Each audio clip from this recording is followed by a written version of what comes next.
MBR එකේ දේ දිස්ත්‍රික්ක වල සමාජික ස්ටාෆ් එක නැත්තම් සේවකයෝ නැත්තම් අනිත් පළාත් වලින් යවන්න.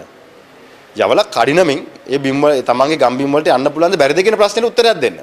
එහෙම නැත්නම් తాවකාලික නවාතැන් වලට යවන්න. తాවකාලික නවාතැන් වලට යවලා ඒ ජනතාව එතන ඉන්නකම් විකල්ප ඉඩම් හොයන්න. දැන් මීට පෙර LTT ත්‍රස්තවාදයේ අවසන්ලා 2009 මහා දැවැන්ත ජන කොට්ටාසයක් උතුරේ తాවකාලික කඳවුරු වල හිටියා.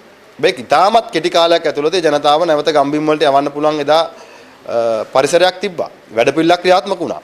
යාන්ත්‍රණයක් ක්‍රියාත්මක වුණා. සුනාමිය වෙලාවේ දැවැන්ත ජීවිත ප්‍රමාණයක් අහිමි වුණා වගේම මිනිස්සුන්ගේ දේපොළ විශාල ප්‍රමාණයක් අහිමි වුණා. ඉතින් ඉතාමත් කෙටි කාලයක් ඇතුළත ඒ ජනතාවට අලුත් තැන් දෙන අයට අලුත් තැන් දුන්නා, తాවකාලික තැන් දෙන අයට తాවකාලික දුන්නා, ව්‍යාපාර ස්ථාන පටන් ගන්න ජන ජීවිතේ සාමාන්‍ය තත්ත්වයට ගේන්න කටයුතු කරා. ඉතින් මෙවැනි ව්‍යසනයන් වලට මුහුණ දීලා අපිට ඉතිහාසයේ පුරුද්දක් තියෙනවා, අපි දැකලා තියෙනවා.